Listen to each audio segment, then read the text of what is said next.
Oke.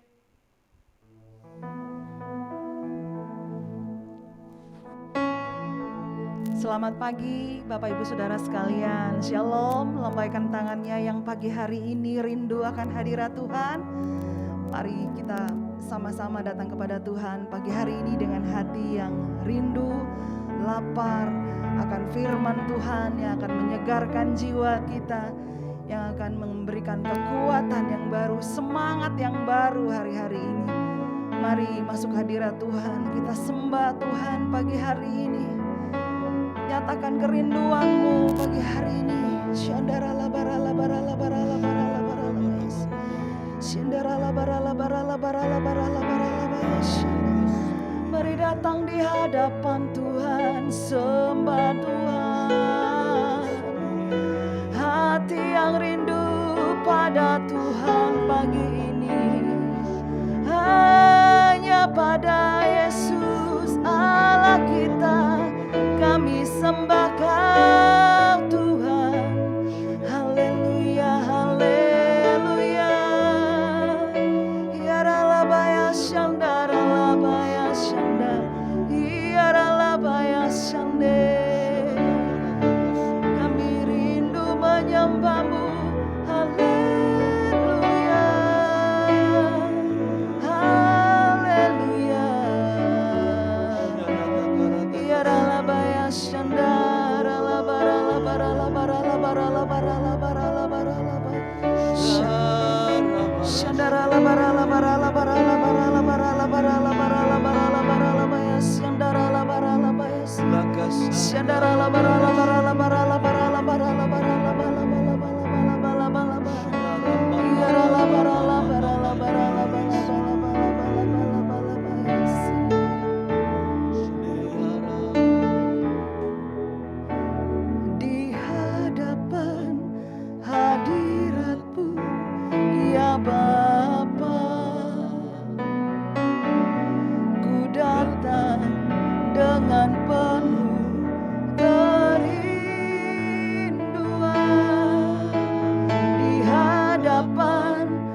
sembah Kau, ku sembah Kau. Mari datang kepada Tuhan, ya Bapa, ku sembah Kau, ya Tuhan, ku tinggikan nama-Mu Yesus dalam hidupku, dalam hidupku, dalam hidupku, selalu dalam hidupku ya Tuhan, dalam hidupku, dalam hidupku, selalu dalam hidupku, dalam hidupku, dalam hidupku selalu. Haleluya, Yesus, hanya dalam hidupku Tuhan Engkaulah Tuhan, Engkau Tuhan, Yesus, Yesus, Yesus. Engkau Allah kami, Engkau Tuhan kami, Yesus. Ku menyembah-Mu, ku menyembah-Mu, Yesus Tuhan, Yesus, Yesus Tuhan Allah kami yang kami sembah. Yarala barala barala barala barala barala. Shikirarararararara bala bala bala bala bala. Yarararararara bala bala bala bala bala bala bala bala bala. Yararasiandara bayasiandara bararararara. Yararararara bala bala bala bala bala bala bala bala bala bala. Yarala bayasiandara la barala barala barala barala bayasiandara barala barala. Yara baba baba barala barala barala. Kirararara bayasiandara la bala bala bala bala bala. Shadara la barala barala barala barala barala barala barala barala barala barala barala barala. Shadarararararararararararara. Shikirarararararararara la barala barala barala barala barala.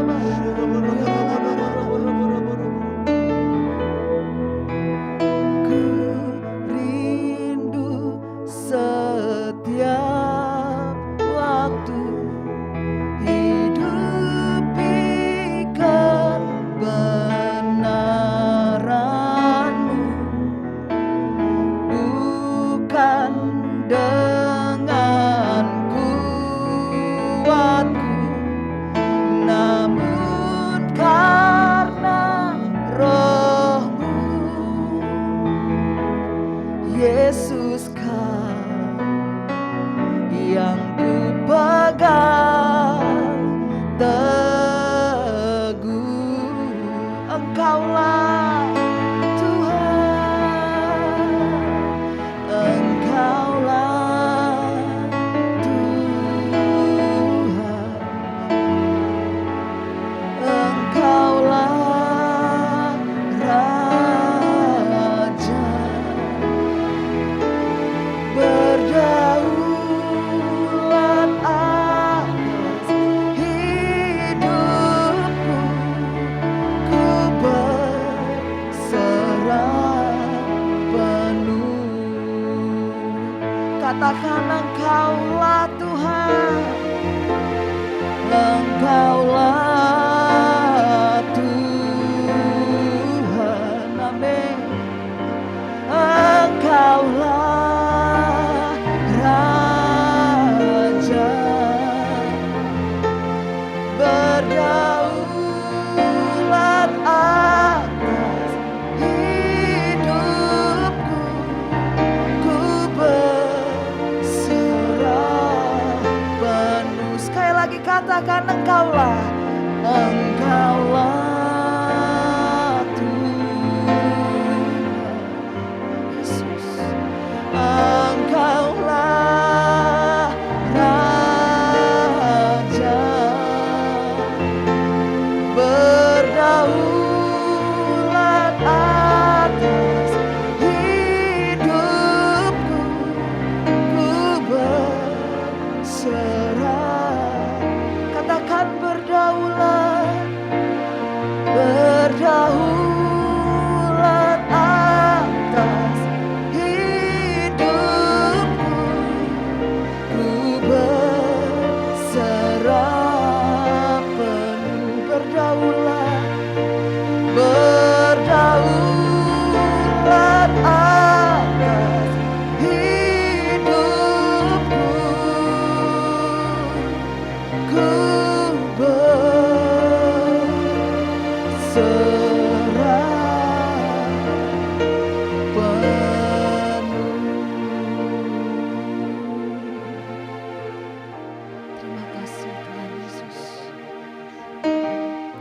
Ibu Saudara, mari sama-sama kita memperkatakan Mazmur 91.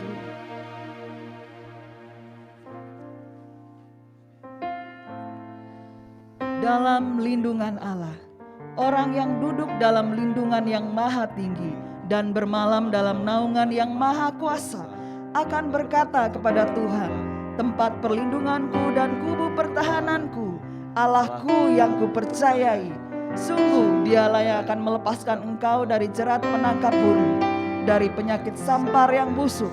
Dengan kepaknya ia akan menudungi engkau, di bawah sayapnya engkau akan berlindung. Kesetiaannya ialah perisai dan pagar tembok. Engkau tak usah takut terhadap kedahsyatan malam, terhadap panah yang terbang di waktu siang, terhadap penyakit sampar yang berjalan di dalam gelap, terhadap penyakit menular yang mengamuk di waktu petang. Walau 1000 orang rebah di sisimu dan 10.000 di sebelah kananmu, tetapi itu tidak akan menimpamu. Engkau hanya menontonnya dengan matamu sendiri dan melihat pembalasan terhadap orang-orang fasik. Sebab Tuhan ialah tempat perlindunganmu, yang maha tinggi telah kau buat tempat perteduhanmu. Malapetaka tidak akan menimpa kamu, dan tulah tidak akan mendekat kepada kemahmu. Sebab malaikat-malaikatnya akan diperintahkannya kepadamu untuk menjaga engkau di segala jalanmu. Mereka akan menatang engkau di atas tangannya, supaya kakimu jangan terantuk kepada batu.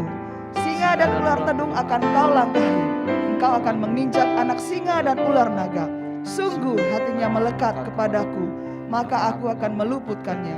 Aku akan membentenginya sebab ia mengenal namaku. Bila ia berseru kepadaku, aku akan menjawab. Aku akan menyertai dia dalam kesesakan. Aku akan meluputkannya dan memuliakannya. Dengan panjang umur akan kukenyangkan dia, dan akan kuperlihatkan kepadanya keselamatan daripadaku. Amin. Waktu dan tempat kami persilakan kepada Bapak Gembala. Sekali lagi Bapak Ibu, kita berdoa. Bapa di surga, terima kasih Tuhan untuk pagi hari ini. Kami bersyukur untuk hadirat-Mu. Engkau Allah yang selalu hadir di dalam doa pujian penyembahan kami. Dan Engkau Tuhan yang selalu memberikan kasih yang baru setiap pagi. Dan kami rasakan kasih pada pagi hari ini. Kami berdoa biarlah kiranya Tuhan pagi hari ini Engkau mengurapi setiap dari kami. Kau bicara kepada kami seperti seorang bapa berbicara kepada anaknya. Buat kami dapat mengerti, buat kami dapat mengenal isi hati-Mu dengan lebih lagi. Dan kami berdoa, percayakan apa yang menjadi firman-Mu itu kepadaku, agar aku dapat menyampaikannya tepat seperti apa yang Tuhan inginkan. Sehingga setiap firman Tuhan yang disampaikan pagi hari ini, semuanya dapat menguatkan, meneguhkan, bahkan membuat kami menjadi dewasa di dalam Tuhan. Terima kasih Tuhan, kami dedikasikan waktu ini seluruhnya ke dalam tangan-Mu. Di dalam nama Tuhan Yesus, kami mengucap syukur kepada-Mu dan berdoa. Bersama-sama kita yang percaya, kita katakan, amin.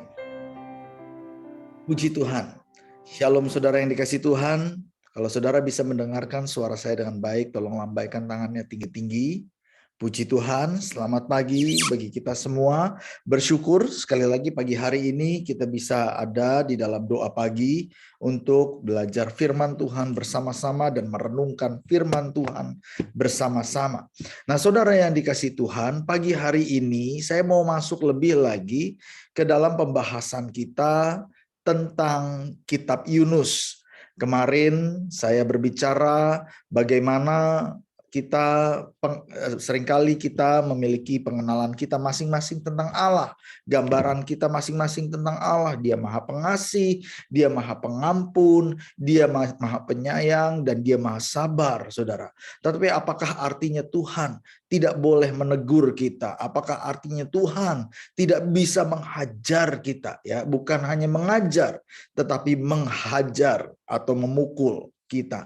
Nah, saudara, pagi hari ini kita akan masuk ke dalam bagian yang kedua dari pembahasan kita tentang kitab Yunus dan pengenalan akan Allah, yang saya beri judul pagi hari ini adalah Allah yang mendidik dan menghajar kita dengan keras, ya, bukan mengajar. Memang saya sengaja untuk menaruh H di situ dengan arti memang Allah yang bukan hanya mendidik dan mengajar kita, tetapi dia juga adalah Allah yang menghajar kita dengan keras.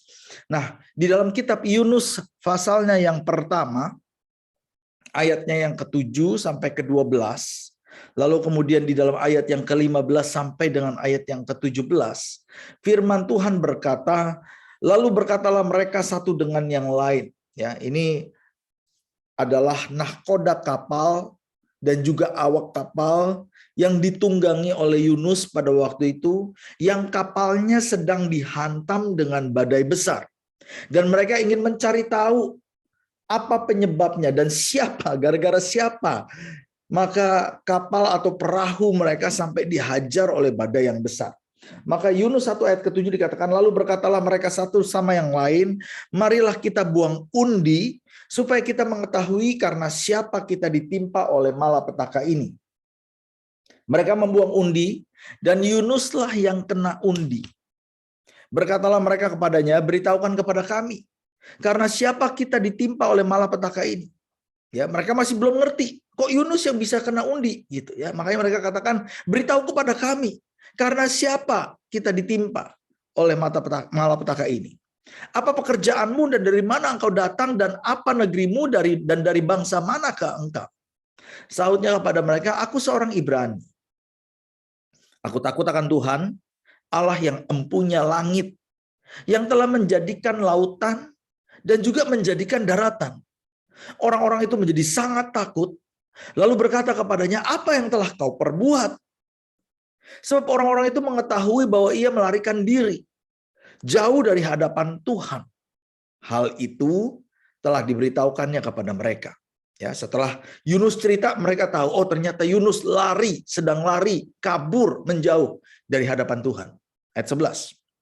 Bertanyalah mereka, akan kami apakan engkau supaya laut menjadi reda dan tidak menyerang kami lagi? Sebab laut semakin bergelora, bukannya semakin reda, tetapi semakin bergelora. Semakin lama, semakin bergelora. Sahutnya kepada mereka, angkatlah aku, campakkanlah aku ke dalam laut, maka laut akan menjadi reda dan tidak menyerang kamu lagi.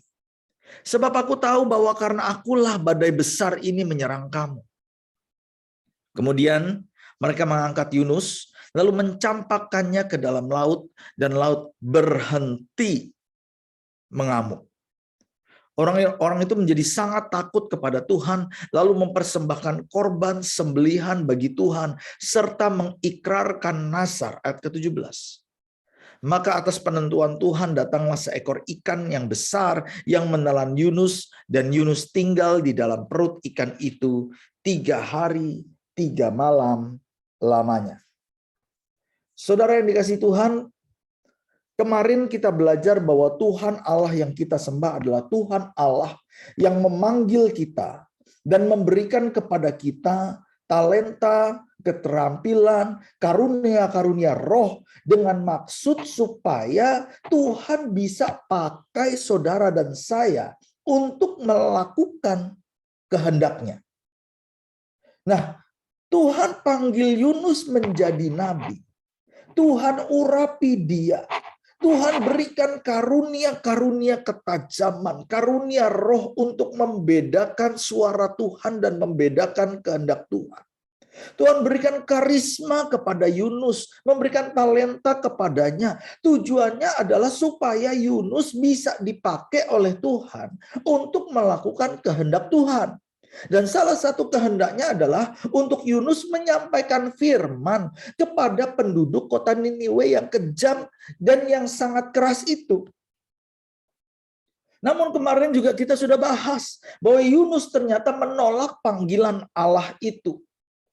Ia memutuskan untuk lari dan bersembunyi dari Tuhan, jauh dari hadapan Tuhan. Ia memilih untuk pergi berlayar menuju ke kota Tarsis yang sebetulnya arahnya bertolak belakang dengan arah tujuan ke Niniwe. Tarsis adalah sebuah kota pelabuhan yang indah, saudara. Sebuah kota pelabuhan yang menawarkan banyak peluang untuk masa depan, banyak kesempatan, banyak opportunity untuk masa depan yang menurut Yunus akan menjadi lebih baik bagi dia kalau dia ada di Tarsis daripada dia ada di Niniwe. Yunus lupa, saudara. Bahwa kita nggak mungkin bisa lari dari hadapan Tuhan. Sampai kapanpun kita nggak mungkin bisa bersembunyi dari Tuhan. Kemanapun saudara dan saya mencoba untuk bersembunyi, kemanapun saudara dan saya mencoba untuk menjauhkan diri dari Tuhan, cepat atau lambat Tuhan akan selalu dapat menangkap kita. Kalau cepat itu artinya anugerah, cepat ditangkap oleh Tuhan. Kalau lambat juga merupakan anugerah. Artinya Tuhan masih memberikan kesempatan bagi kita untuk sadar, kita salah loh. Dan sebelum kita ditangkap dan dihajar oleh dia kasih kita kesempatan. Saudara, sekeras apapun hati kita, sekekeh apapun kita menolak panggilan Tuhan dalam hidup kita, kalau Tuhan sudah sungguh-sungguh berkehendak, dan kalau Tuhan sudah sungguh-sungguh memilih saudara, memanggil saudara untuk melakukan kehendaknya, kemanapun saudara dan saya lari, pasti panggilan itu akan terus-menerus mengejar saudara dan saya. Tahukah saudara bahwa Tuhan punya 1001 cara untuk membuat saudara dan saya berserah total kepada dia. Kita yang tadinya berkeras hati mungkin nolak, nggak mau melakukan apa yang Tuhan perintahkan. Kalau Tuhan sudah berkehendak dan dia sudah pilih kita untuk lakukan itu, dia akan kejar kita. Dan ketika dia dapatkan kita, dia punya 1001 cara untuk membuat kita berserah. Sama seperti Yunus, dikejar sama Tuhan. Di tengah laut pun Tuhan bisa kejar dia. Dan Tuhan bisa buat Yunus berserah kepada Tuhan di dalam perut ikan. Saudara, saya ingat kesaksian daripada gembala saya yang ada di Australia, saudara. Saya mau pinjam kesaksiannya dia pagi hari ini. Gembala saya dulu itu, atau bapak rohani saya ini, dulu itu adalah seorang pengusaha. Dia memiliki usaha di Bali, saudara. Dan istrinya itu kerja di satu perusahaan yang besar dengan posisi yang sudah sangat tinggi sekali, kalau bukan orang nomor 2, nomor 3 di dalam perusahaan itu, saudara. Dan mereka hidup di dalam berkat Tuhan. Mereka diberkati dalam segala apapun yang mereka kerjakan, mereka rajin melayani Tuhan. Satu kali gembala senior mereka berkata, aku mau mengutus kalian untuk pergi ke Australia, ke Sydney. Dan supaya mereka bisa pergi menggembalakan di Australia, di Sydney, saudara. Itu artinya mereka harus melepaskan usaha mereka. Mereka harus meninggalkan pekerjaan mereka. Mereka harus tinggalkan semua apa yang mereka miliki yang ada di Bali. Dan mereka harus pergi ke Sydney. Pengorbanannya terlalu besar. Untuk bisa melepaskan itu semua terlalu banyak. Mereka belum siap pada waktu itu. Sehingga akhirnya mereka dalam tanda kutip menolak panggilan Tuhan untuk pergi ke Sydney.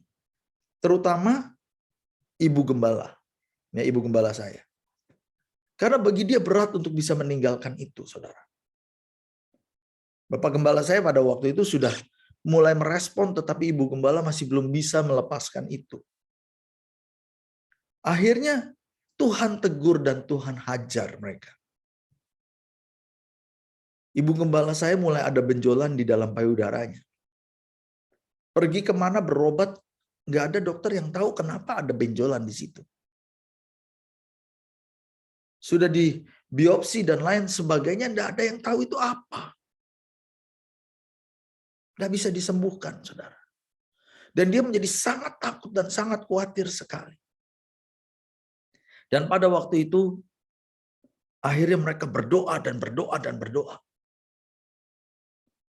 Dan ketika mereka sadar bahwa itu adalah cara Tuhan untuk menegur mereka, supaya mereka berangkat ke Sydney dan mengembalakan di kota Sydney. Dan ketika mereka sudah mulai memberikan diri mereka dan berserah kepada panggilan Tuhan, secara otomatis benjolan itu hilang sendirinya. 25 tahun. Kemarin bulan Agustus yang lalu itu adalah ke-25 tahunnya mereka melayani di Sydney dan memulai gereja di sana, saudara. Gereja mereka sekarang ukurannya tidak besar. Tetapi kemarin saya ketemu sama gembala saya dan saya berkata kepada gembala, Om harus berbahagia. Karena ketaatan Om dan Tante, berkat respon yang benar dari Om dan Tante untuk berangkat dan menggembalakan kami, maka sekarang anak-anak yang pernah digembalakan oleh Om dan Tante, itu semua menjadi berkat.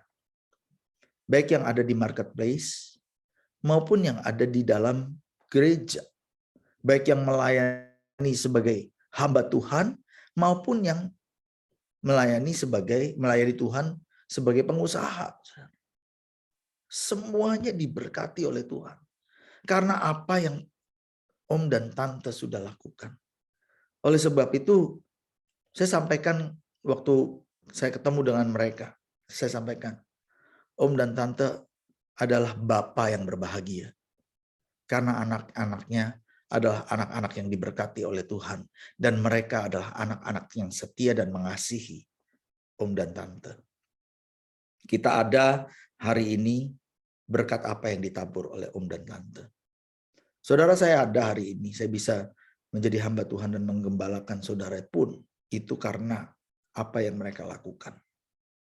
Jadi saya mau katakan bahwa ketaatan kita tidak akan pernah sia-sia di hadapan Tuhan. Lalu apakah kalau Tuhan sampai menghajar mereka dengan cara yang demikian, Tuhan sampai memaksakan kehendaknya kepada mereka dengan cara yang demikian, apakah artinya itu bahwa Tuhan jahat? Apakah ketika Tuhan menghajar seseorang, menegur seseorang dengan keras, apakah artinya Tuhan kejam dan Tuhan tidak mengasihi mereka? Ya tidak. Kalau kita dihajar, kalau kita ditegur, kalau kita dikoreksi, kita dididik dengan keras oleh Tuhan, itu justru menunjukkan bahwa Allah mengasihi kita. Itu justru menunjukkan bahwa Allah melimpahkan anugerahnya kepada kita. Dia lakukan itu supaya kita nggak keluar dari rancangan dan rencananya. Dia lakukan itu supaya kita menjadi bagian di dalam sebuah rancangan dan rencana Tuhan yang besar. Dan kalau pada hari ini saudara mengalami tekanan, saudara mengalami hajaran Tuhan, teguran Tuhan yang keras, itu artinya Tuhan sayang sama saudara. Karena dia masih mau pakai hidup saudara dan mau pakai hidup saya untuk melakukan kehendaknya di dalam rancangannya yang besar. Kalau Tuhan sudah nggak tegur kita, kalau Tuhan sudah nggak didik dan Tuhan sudah tidak hajar kita, artinya Tuhan udah nggak sayang sama kita. Tuhan sudah abaikan kita. Betapa mengerikannya kalau orang tua kita sampai mengatakan terserah lu deh, lu mau jadi apa, lu mau masa depannya seperti apa, udah gua nggak perlu ikut campur lagi. Saudara bisa bayangkan kalau kita ini masih kecil, lalu kemudian orang tua kita katakan seperti itu, betapa mengerikannya. Kita nggak mungkin bisa hidup tanpa Tuhan. Dan kalau Tuhan sampai mengabaikan kita dan dia sudah nggak peduli sama kita, itu akan menjadi satu situasi yang sangat mengerikan dan bukan menyenangkan, saudara. Itu sebabnya kalau Tuhan masih menghajar kita, menegur kita, mendidik kita dengan keras, masih memberikan hajaran, ganjaran, justru itu menunjukkan kasih-Nya dan anugerah-Nya yang besar kepada kita. Saudara yang dikasihi Tuhan, Daud mengerti tentang hal ini. Daud tahu bahwa kemanapun kita bersembunyi, Tuhan pasti akan dapat menemui kita. Kita nggak mungkin bisa lari daripada rancangannya. Itu sebabnya di dalam kitab Mazmur 139 ayatnya yang ke-7 sampai 12, Daud berkata, kemanakah aku dapat pergi menjauhi roh-Mu? Kemana aku dapat lari dari hadapan-Mu? Ada lagunya, saudara. Jika aku hendak mendaki ke langit, Engkau ada di sana. Jika aku menaruh tempat tidurku di dunia orang mati pun, di situ pun Engkau ada. Jika aku terbang dengan sayap fajar, membuat kediaman di ujung laut, ingin bersembunyi jauh dari hadapan Tuhan, nggak mau lagi berhubungan dengan Tuhan, juga di sana ternyata tangan-Mu menuntun aku dan tangan kanan-Mu memegang aku. Bahkan jika aku berkata, biarlah kegelapan saja yang melingkupi aku udah nggak mau tahu lagi tentang terang. Aku udah nggak mau tahu lagi tentang firman. Aku udah nggak mau dengar lagi. Aku mau menjauh daripada Tuhan. Maka kegelapan itu pun tidak menggelapkan bagimu. Dan malam menjadi terang seperti siang. Kegelapan sama seperti terang. Kita nggak bisa lari. Dan selama Tuhan masih mengasihi kita, Dia akan terus mengejar kita. Justru jangan sampai Tuhan berhenti mengejar kita. Kalau sampai Tuhan berhenti mengejar kita, artinya selesai, saudara. Selesai. Itu sebabnya selagi masih ada waktu. Dan kalau saudara tahu bahwa Tuhan sedang mengejar saudara, berikan dirimu untuk ditangkap oleh Tuhan. Berikan dirimu untuk berserah kepada Dia. Untuk melakukan kehendak Tuhan. Saudara yang dikasih Tuhan, ketika Yunus lari dari panggilan Tuhan, Tuhan hajar Yunus dengan begitu kerasnya. Dengan begitu hebat. Diturunkan oleh Tuhan badai yang besar menggoncang perahu yang ditumpangi oleh Yunus. Dan begitu mengerikannya badai tersebut. Sampai nahkoda dan semua awak kapal menjadi sangat ketakutan dan mereka buang undi dikatakan. Mereka cari tahu karena siapa sih badai ini kok bisa mengamuk. Tiba-tiba mengamuk. Ketika ditemukan bahwa ternyata karena Yunus badai itu mengamuk, maka atas permintaan Yunus sendiri, ini atas permintaan Yunus, mereka mencampakkan atau membuang Yunus ke laut. Padahal laut pada waktu itu sedang bergelora, badai sedang mengamuk dengan hebat-hebatnya. Yunus dibuang di tengah-tengah badai, di tengah-tengah ombak yang sedang mengamuk. Bahkan bukan hanya Yunus dibuang dan tenggelam di tengah-tengah badai. Tuhan juga kirim ikan besar untuk mencaplok Yunus. Tuhan hajar Yunus dengan begitu keras. Tuhan berikan ganjaran kepada Yunus dengan begitu keras. Hanya karena ia lari dari panggilannya. Kadang-kadang saya mikir, saudara. Kadang-kadang saya mikir. Masa sih Tuhan begitu keras? Masa sih Tuhan begitu kejam? Hanya karena orang lari dari panggilan aja. Masa sih Tuhan sampai sebegitu kerasnya menghajar seseorang? Tahu kita nggak buat dosa kok. Kita nggak melakukan, kita nggak menolak Tuhan atau murtad meninggalkan. Enggak kok. Kita tetap mau melakukan kehendak Tuhan, tapi bukan di Niniwe. Tapi tidak seperti apa yang Tuhan katakan. Saya punya gambaran sendiri tentang bagaimana melayani Tuhan. Saya ingin melayani Tuhan di bidang ini. Saya ingin melayani Tuhan di bidang itu. Saya nggak mau kalau ditempatkan Tuhan di dalam bidang ini. Saya maunya melayani Tuhan di sana. Saya mau melayani Tuhan kepada orang tersebut. Saya mau melayani Tuhan dengan cara seperti ini. Caranya saya. Kalau saya lagi nggak sibuk, saya mau melayani Tuhan. Tapi kalau saya lagi sibuk, tolong dong jangan kontak-kontak saya. Tolong dong saya jangan dijadwal selama beberapa bulan. Saya nggak mau melayani dengan si Anu. Saya maunya melayani dengan si ini. Oh, kita punya banyak alasan dan kita punya banyak cara untuk berkata kepada Tuhan, Tuhan, aku mau melayani Tuhan, tetapi. Nah, tetapinya ini, embel-embelnya ini sering banyak, saudara.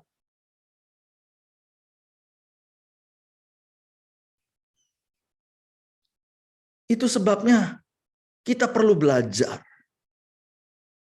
Belajar untuk berserah kepada panggilan Tuhan. Kepada siapapun Tuhan mengutus kita. Dimanapun Tuhan tempatkan kita untuk melayani. Yang kita layani di sana bukan manusia. Yang kita layani di situ adalah Tuhan. Allah pencipta langit, laut, dan daratan. Yang mengerti lambaikan tangan tinggi-tinggi.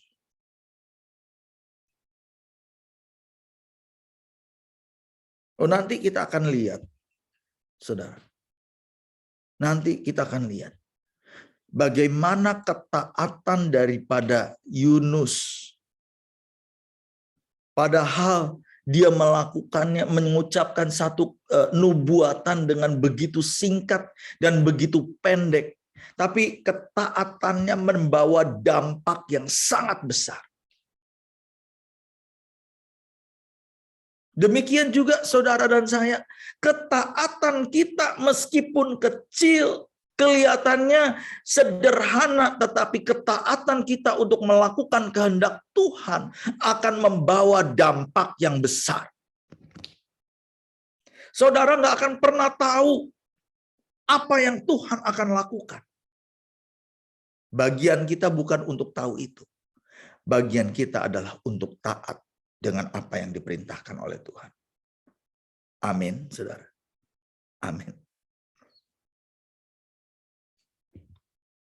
Untuk menyadarkan Yunus dari kesalahannya. Untuk mengembalikan Yunus kepada panggilannya. Tuhan pakai badai besar.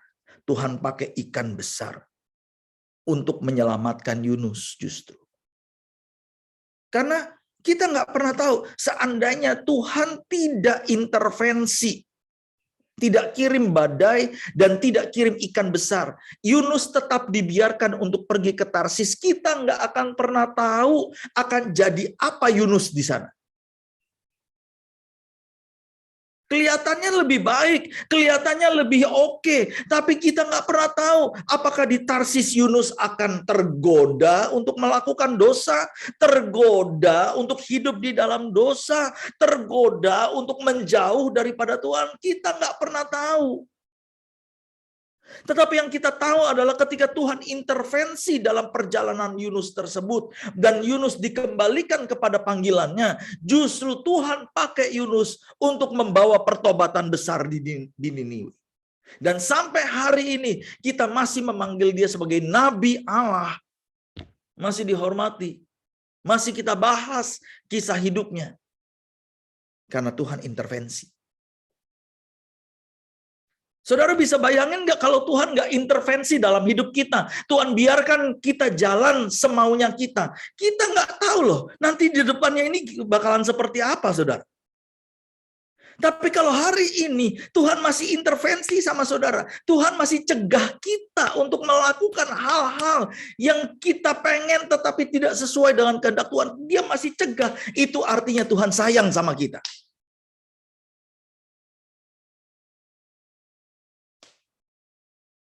Oleh sebab itu, dari kisah Yunus pagi hari ini, ada dua hal yang kita mau belajar. Yang pertama kita harus belajar dan mengerti bahwa kesukaran-kesukaran yang terjadi dalam hidup saudara dan saya, itu merupakan anugerah yang Tuhan berikan. Badai, pergumulan, kesulitan, kadang-kadang lembah air mata yang Tuhan berikan kepada kita, Tuhan izinkan terjadi dalam hidup kita, itu adalah anugerah yang Tuhan berikan kepada kita. Supaya kita tetap sadar dan kita tetap ada di dalam rencana dan rancangan Tuhan. Supaya kita diselamatkan, diingatkan bahwa kita tidak boleh melupakan Tuhan di dalam pergumulan kita. Supaya itu menjadi koridor pegangan bagi kita. Yakobus berkata di dalam suratnya kepada orang-orang Yahudi yang ada di perantauan, saudara, di dalam Yakobus 1 ayat 2-4. Dia katakan begini, saudara-saudaraku, anggaplah sebagai suatu kebahagiaan Apabila kamu jatuh ke dalam berbagai-bagai pencobaan, kesukaran, ujian. Yakobus sampai bisa bilang begitu. Kalau kamu ngalamin kesulitan, kamu ngalamin goncangan, kamu ngalamin air mata, kamu ngalamin kesulitan, anggap itu sebagai satu kebahagiaan. Sebab artinya iman kita sedang diuji oleh Tuhan. Tuhan ada di situ. Dan ujian itu akan menghasilkan ketekunan. Dan kita akan dibentuk menjadi sempurna. Utuh, tidak kekurangan suatu apapun. Di dalam kitab yang lain, yaitu dalam kitab Ibrani. Penulis kitab Ibrani menulis dengan lebih jelas lagi karena dia pakai kiasan, saudara. Ibrani 12 ayat yang keempat dikatakan begini. Dalam pergumulan kamu, dalam apa yang kita sedang lewati, dalam masalah yang kita sedang gumuli, air mata yang sedang kita lewati, kamu melawan dosa, kamu belum sampai mencucurkan darah. Saya yakin mungkin belum ada, dan kalau ada pun mungkin hanya sedikit dari antara kita yang di dalam pergumulan kita itu sampai mencucurkan darah. Dan di ayat yang kelima dikatakan, dan sudah lupakah kamu akan nasihat yang berbicara kepada kamu seperti kepada anak-anak, yang berkata, hai anakku, janganlah anggap enteng didikan Tuhan. Janganlah putus asa apabila engkau diperingatkannya. Karena Tuhan menghajar orang yang dikasihinya. Ia menyesah orang yang diakuinya sebagai anak. Jika kamu harus menanggung ganjaran, Allah memperlakukan kamu seperti anak. Di manakah terdapat anak yang tidak dihajar, tidak dididik keras oleh ayahnya? Tetapi jikalau kamu bebas dari ganjaran yang harus diderita setiap orang, maka kamu bukanlah anak, tetapi anak-anak gampangan. Jadi kalau hari ini kita mengalami pergumulan, kita mengalami kesusahan, kita merasa seperti Tuhan memberikan ganjaran kepada kita, kita ditegur dengan keras, kita dihajar dengan keras, itu artinya ayah kita atau bapa kita yang di surga itu sedang mendidik kita. Saudara, berapa banyak di antara kita yang sudah punya anak? Banyak ya, banyak. Saudara kan tahu anak kita punya sifat karakter yang berbeda-beda, betul atau enggak? Ya, ada satu anak yang kalau di ngomongin sekali cukup, ngerti. Tapi ada satu anak yang berkali-kali di ngomongin, ya ampun Tuhan, nggak masuk-masuk. Tapi apakah artinya kalau seorang anak yang dikasih tahu pelan-pelan nggak ngerti-ngerti, artinya kemudian kita ya udahlah terserah lu lah, mau apa yang terjadi terserah? Karena enggak.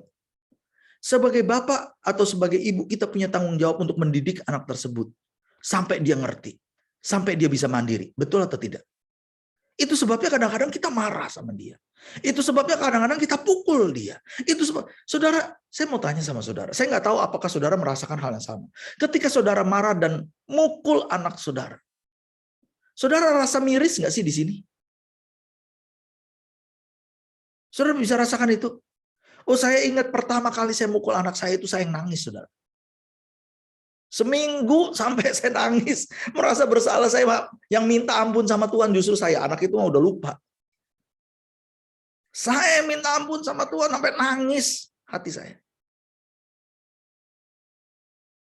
Kalau saudara bisa rasakan seperti itu, terlebih lagi Bapa di sorga, saudara. Kalau dia harus sampai menghajar kita, itu yang hatinya miris itu dia. Dan kalau sampai dia hajar kita, terus kemudian kita nggak memperhatikan hajarannya, lalu kita mengabaikan dia, bahkan kita kecewa dengan dia, kita menjauh dari yang lebih miris dan sakit itu Tuhan, saudara. Saudara bisa merasakan atau mengerti apa yang saya katakan, saudara? Yes. Itu sebabnya kalau dia menghajar kita, dia mendidik kita dengan keras, itu karena dia sayang sama kita, karena dia mau kita menjadi dewasa, kita supaya nggak keluar dari jalan-jalan yang benar.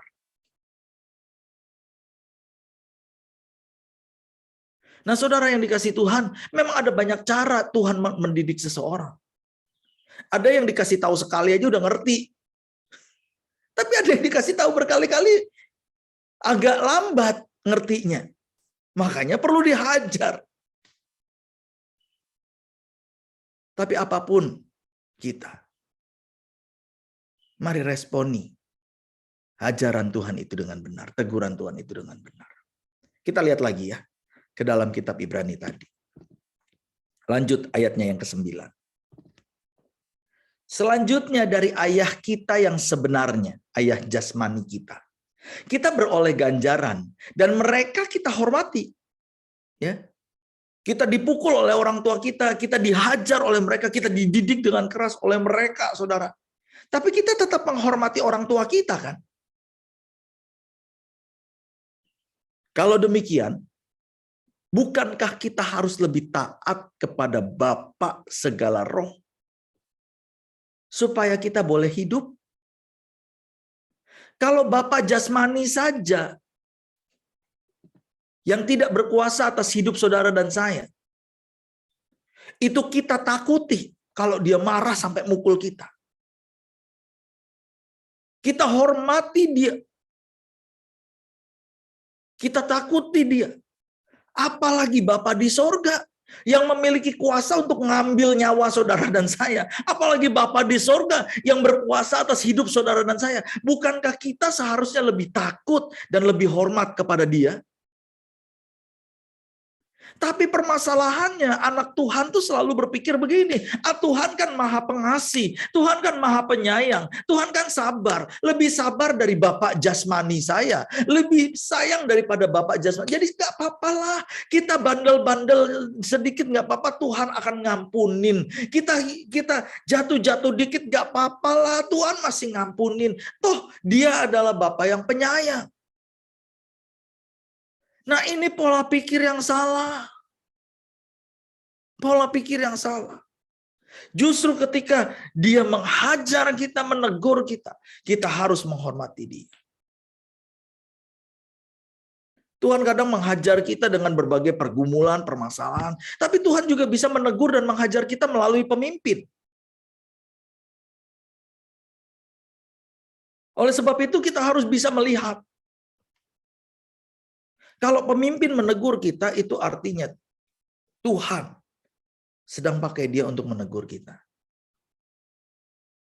Jangan justru kita jadi kepahitan. Jangan justru kita malah tidak menghormati pemimpin kita. Hamba-hamba Tuhan.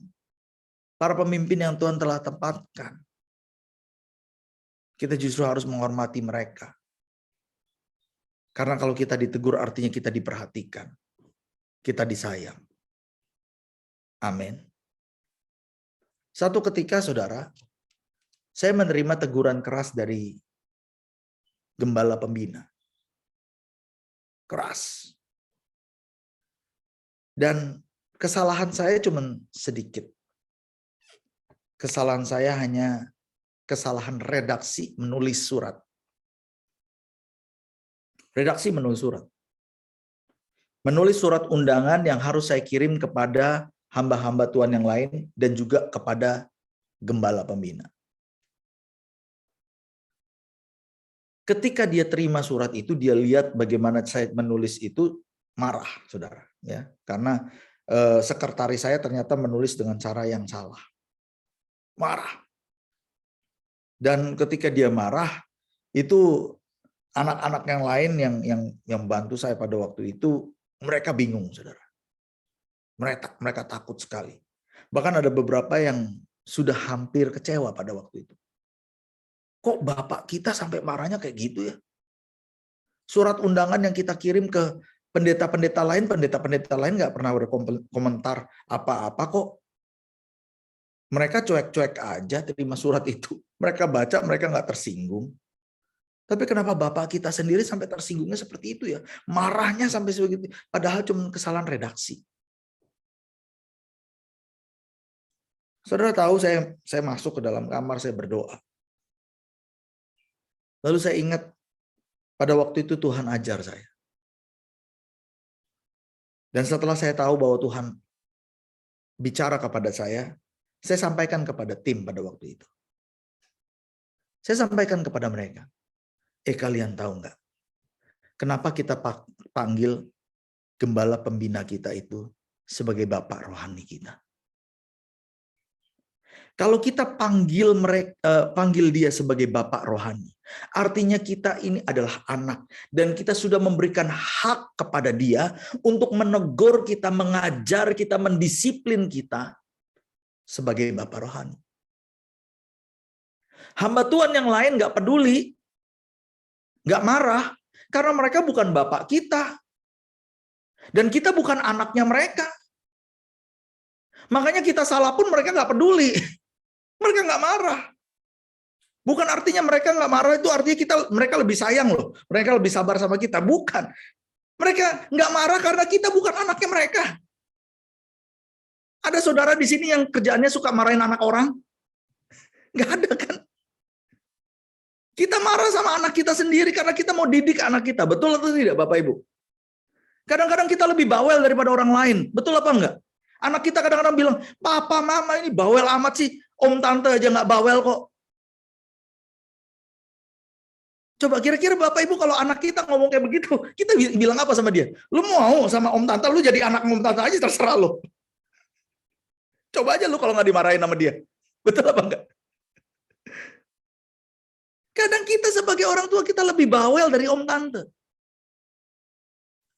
Kita sebagai pemimpin di dalam gereja yang dipercayakan oleh Tuhan, kita lebih bawel daripada yang lain. Karena orang-orang yang kita pimpin di dalam gereja adalah anak-anak kita.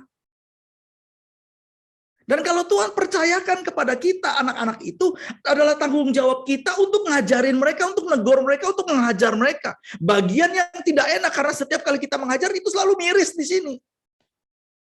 Resikonya kita diomongin, resikonya kita ditinggalin sama orang. Betul atau tidak Bapak Ibu? Tapi untuk itulah Tuhan panggil. Dan kepada jemaat Tuhan, kitab Ibrani ini menuliskan, kalau kepada Bapak jasmani aja kita takut dan kita hormat sama dia. Apalagi kepada Bapak surgawi. Kita pun harus hormat. Kalau kita ditegur, kita harus hormat. Kita harus ngerti. Dan kita harus memiliki hati yang mau dibentuk. Lanjut ya. Ayat 10, sebab mereka mendidik kita dalam waktu yang pendek sesuai dengan apa yang mereka anggap baik. Tetapi Allah menghajar kita untuk kebaikan kita, supaya kita beroleh bagian dalam kekudusannya. Memang tiap-tiap ganjaran pada waktu ia diberikan tidak mendatangkan sukacita. Nggak ada orang yang dipukul, yang dihajar, ditegur, saudara. Itu dengan sukacita. Oh ya, puji Tuhan, Papa, terima kasih ya, Mama, terima kasih ya, saya dipukul hari ini. Kapan lagi mau mukul saya? Pukul lagi dong, Pak. Pukul lagi. Nggak ada, saudara, nggak ada. Tapi setiap kita kalau terima ganjaran, pukulan, hajaran, itu pasti duka cita.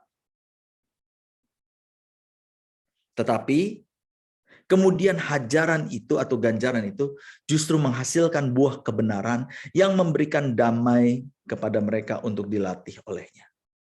Sebab itu, kuatkanlah tangan yang lemah dan lutut yang goyah. Dan luruskanlah jalan bagi kaki. Sehingga yang pincang jangan terpelecok, tetapi menjadi sembuh.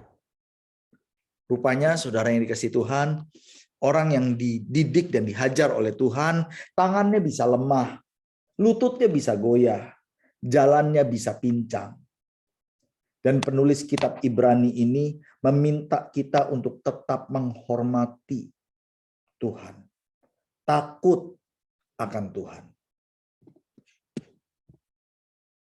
Dikatakan tadi, dia mengingatkan kita untuk tetap menghormati Tuhan. Takut akan Tuhan. Ketika kita dididik, dihajar oleh Tuhan. Saat kita dihajar oleh Tuhan, kita harus tetap belajar untuk taat. Supaya kita beroleh hidup dan tidak binasa di dalam murka Allah.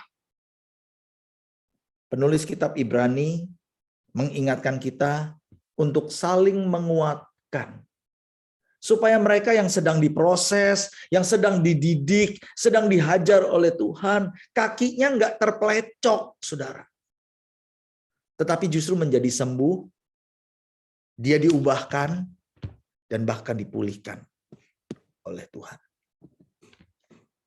Saudara, saya berdoa bahwa apa yang saya sharingkan pagi hari ini bisa menjadi berkat bagi kita semua. Sebetulnya masih ada satu poin lagi yang saya mau bagikan kepada saudara. Saya mau berbicara tentang Yusuf dan Maria. Tetapi mungkin saya sisihkan untuk besok kita bahas bersama-sama sekali lagi di dalam renungan pagi. Dan biarlah kiranya renungan pagi hari ini itu bisa membuat kita membuka wawasan kita, pengertian kita tentang Allah, bahwa ketika dia menghajar kita, menegur kita, mendidik kita dengan keras, itu bukan karena dia mau membinasakan kita, mau membuat kita sengsara, bukan. Tetapi justru karena dia mengasihi kita, dan dia sedang memberikan anugerahnya yang besar kepada saudara dan saya. Pejamkan mata, kita berdoa. Bapa yang di surga, kami bersyukur bahwa kami memiliki Bapa yang baik, Bapa yang mengasihi kami, Bapa yang memperhatikan hidup kami. Kami tahu ada banyak hal kami harus diajar oleh Tuhan. Kami harus dididik oleh Tuhan. Bahkan mungkin ada karakter-karakter kami yang keras, cara berpikir kami yang keras, hati kami yang keras, yang mungkin harus dibentuk dan diremukkan oleh Tuhan. Supaya kami bisa melakukan apa yang menjadi kehendak Tuhan. Supaya kami tidak lari dari jalan kebenaran. Oleh sebab itu Bapa, kami bersyukur untuk pelajaran pagi hari ini. Kami mau membuka hati kami kepada Tuhan. Dan kami mau mengizinkan Bapa untuk mendidik kami. Membentuk kami. Menuntun kami. Ulurkan tangan-Mu Tuhan. Tangkap kami. Supaya kami tidak keluar dari jalan-jalan-Mu. Tangkap kami. Supaya kami tetap ada di dalam rencana dan rancangan. Selamatkan kami dari jalan yang sesat. Selamatkan kami dari cara-cara kami yang salah. Hamba-Mu berdoa berkati umat-Mu. Jadikan kami dewasa. Biarlah apa yang dibagikan dan di-sharingkan pagi hari ini bisa membuka pikiran kami dan pengertian kami. Terima kasih Bapa. Engkau baik. Engkau baik. Dalam nama Yesus kami ucap syukur dan berdoa. Amin. Saya serahkan kembali kepada host. Bapak Ibu Saudara, mari kita akan mendeklarasikan Pentakosta ketiga. Pentakosta ketiga. Pentakosta ketiga adalah pencurahan Roh Kudus yang dahsyat di zaman ini, melebihi yang terjadi di Azusa Street. Pentakosta ketiga akan mengakibatkan penuaian jiwa yang terbesar dan yang terakhir sebelum Tuhan Yesus datang kembali. Pentakosta ketiga akan membangkitkan generasi Yeremia, yaitu anak-anak muda yang dipenuhi Roh Kudus, cinta mati-matian kepada Tuhan Yesus, tidak kompromi terhadap dosa, dan akan bergerak untuk memenangkan jiwa. Pentakosta ketiga lahir di Indonesia dan bergerak ke bangsa-bangsa. Gerakan ini dari timur ke barat dan akan kembali ke Yerusalem. Pentakosta ketiga akan memberikan kuasa untuk menyelesaikan amanat agung, dan setelah itu Tuhan Yesus datang kembali. Amin. Kembali kepada Bapak Gembala.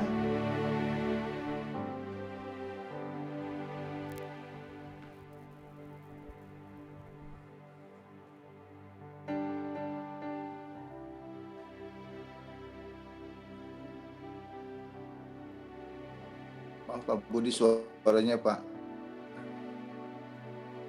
Bapak, Sekali lagi hamba-Mu bawa anak-anak-Mu ke dalam hadirat-Mu.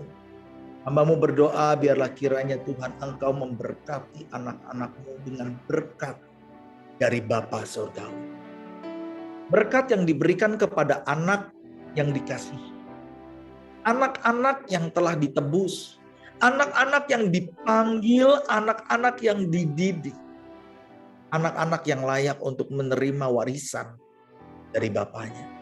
Oleh sebab itu hamba-Mu berdoa pagi hari ini, biarlah kiranya berkat warisan ilahi dari Bapa di sorga, anugerah yang berlimpah dari Kristus Yesus, bahkan kekuatan pengurapan daripada Roh Kudus menyertai anak-anak-Mu mulai hari ini, bahkan sampai selama-lamanya. Di dalam nama Yesus, bersama-sama kita yang percaya, kita katakan, amin. Amin. Selamat pagi Bapak Ibu, Tuhan Yesus berkati. Terima kasih Pak Budi atas firman-Nya. Terima kasih Pak Budi. Berkati. Terima kasih yang buat pelayanan pagi hari ini. Selamat pagi Bapak Ibu.